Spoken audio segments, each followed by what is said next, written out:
Assalamualaikum sahabat yang budiman. Kali ini kita bicara mengenai sejarah. Saat ini kita akan menceritakan buku yang menarik berjudul Nusantara, A History of Indonesia, karangan Bernard H. M. Flekke. Kita sampai di bab 4, yaitu Muslim dan Portugis. Bagian kedua.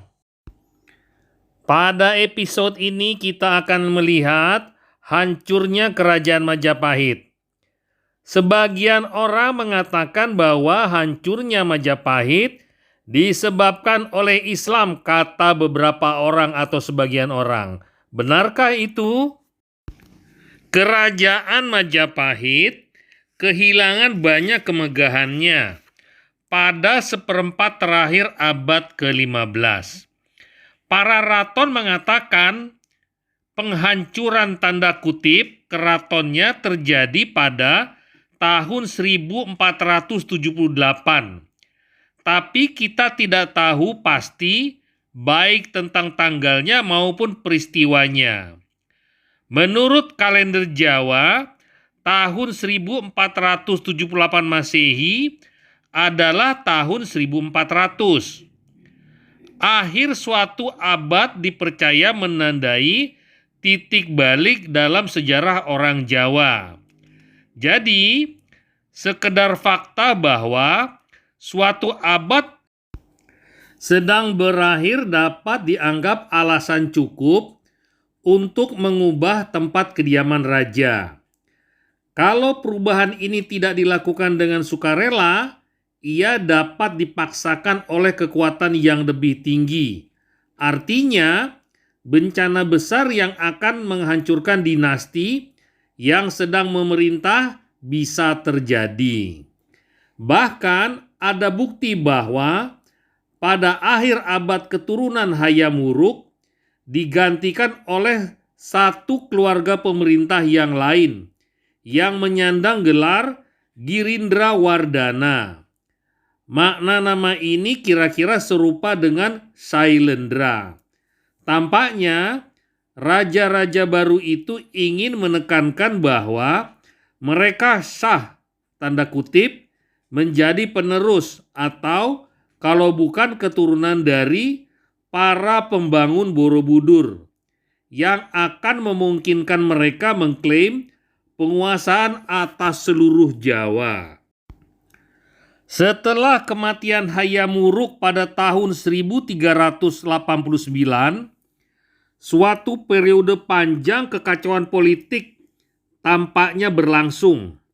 Penyebab kekacauan ini dijelaskan oleh penulis-penulis Jawa waktu itu dalam suatu cerita yang anehnya serupa dengan cerita yang ditulis tentang pendahulu mereka pada peristiwa yang berlangsung sesudah wafat Raja Airlangga dan Kertanegara. Raja Hayam Wuruk, kata mereka, tidak punya putra resmi tanda kutip, hanya seorang putri yang lahir dari ratu resmi. Daripada membiarkan putranya dari perempuan lain menduduki posisi lebih rendah, Hayam Wuruk memutuskan membagi kerajaannya dan dengan demikian menghancurkan karya Kertanegara dan Gajah Mada yang telah berusaha mengekang kekuatan jahat, pemecah belah, dan memperkuat kekuatan gaib yang mempersatukan. Penulis bagian cerita para raton ini pastilah sengaja meniru karya tulis pendahulunya. Pelaku-pelaku sama muncul lagi dalam versi baru cerita lama ini. Sekali lagi, Kediri memainkan peran sebagai si jahat dan mewakili perlawanan tiada habis terhadap negara pemimpin yang syah. Dinasti baru itu mungkin berkedudukan di Keraton Baru, mengaku diri pewaris dari kedua periode ini, yaitu periode dinasti sebelum dinasti yang ia gantikan. dan periode pendiri kuno tradisi kerajaan Jawa. Sangat mungkin tentu saja bahwa Kediri memang benar-benar tempat kediaman musuh-musuh Majapahit yang mendirikan dinasti baru itu. Tapi kemungkinan bahwa nama-nama dipakai arti simbolik tidak boleh disampingkan. Peristiwa-peristiwa berikutnya menunjukkan pola serupa. Pada sekitar pergantian abad ada daerah pantai yang dipimpin Muslim. Ada yang dipimpin raja kafir tanda kutip.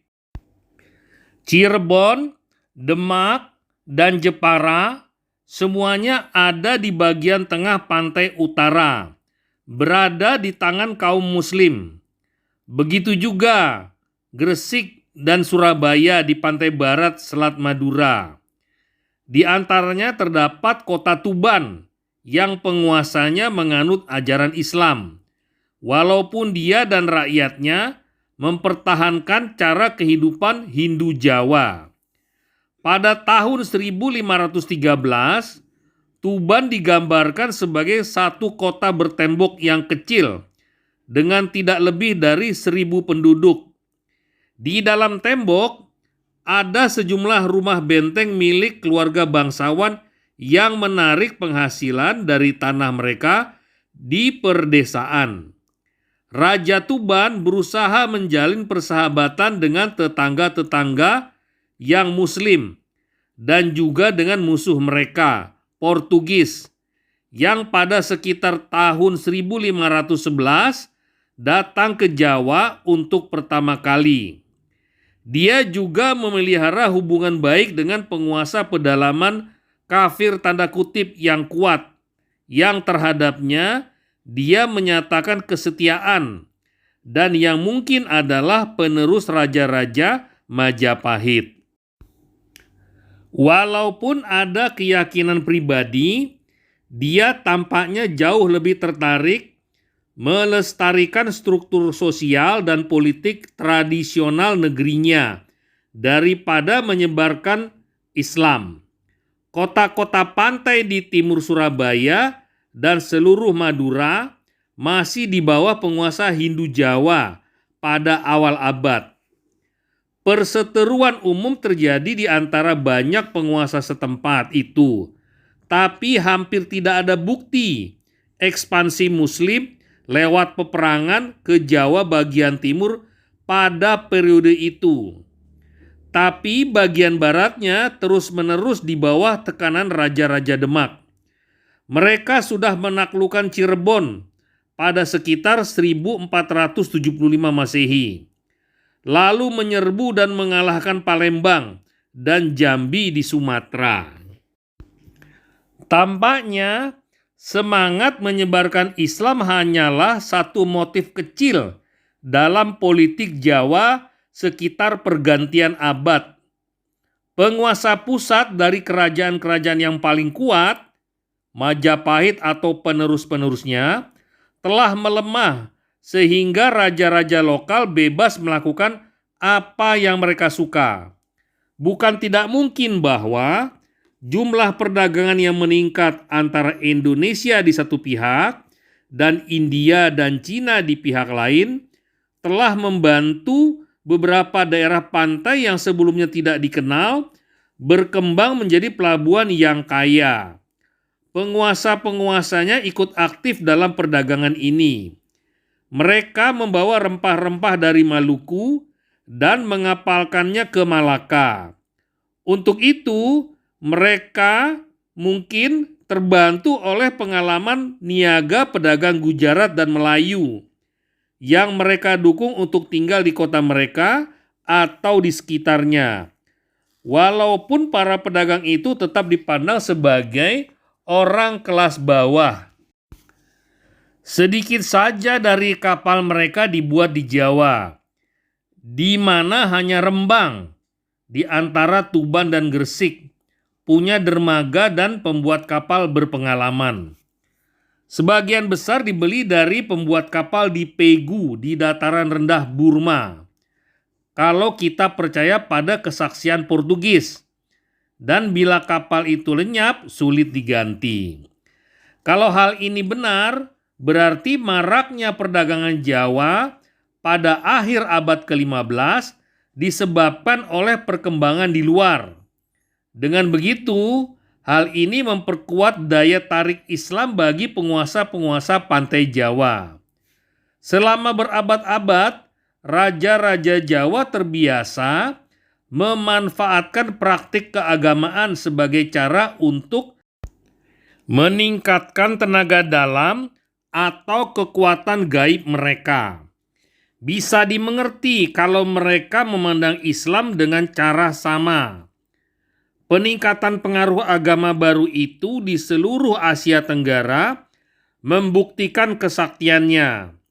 Mengapa penguasa-penguasa Jawa tidak ikut menerima Islam juga? Mengapa tidak menambahkan sumber baru kekuatan gaib ini kepada sumber yang sudah mereka kenal? Ada dua manfaat yang bisa diperoleh sekaligus. Mereka akan sejajar secara spiritual dengan kaum muslim yang mungkin akan menjadi musuh mereka. Dan mereka mungkin bisa memperoleh bantuan dari kaum muslim ini untuk melawan musuh-musuh non-muslim mereka. Pertanda sinkretisme agama ini kita temukan pada kuburan-kuburan kaum muslim tertua di Jawa yang dihiasi dengan simbol-simbol siwais serta prasasti bahasa Arab. Tentu saja tidak bijaksana untuk menyingkirkan kemungkinan adanya tindakan masuk Islam yang murni. Tapi Islam jelas tidak menimbulkan pemutus hubungan yang tegas dengan masa lalu di Jawa. Wayang-wayang dan cerita-cerita Mahabharata serta Ramayana terus berfungsi di antara para bangsawan sebagai pelajaran kesatriaan dan dinikmati orang biasa. Budaya istana Jawa pada intinya tetaplah Hindu Jawa sampai waktu akhir-akhir ini. Sampai di sini dulu sahabat. Video selanjutnya akan kita lihat Portugis masuk ke Nusantara dengan semangat perang salib.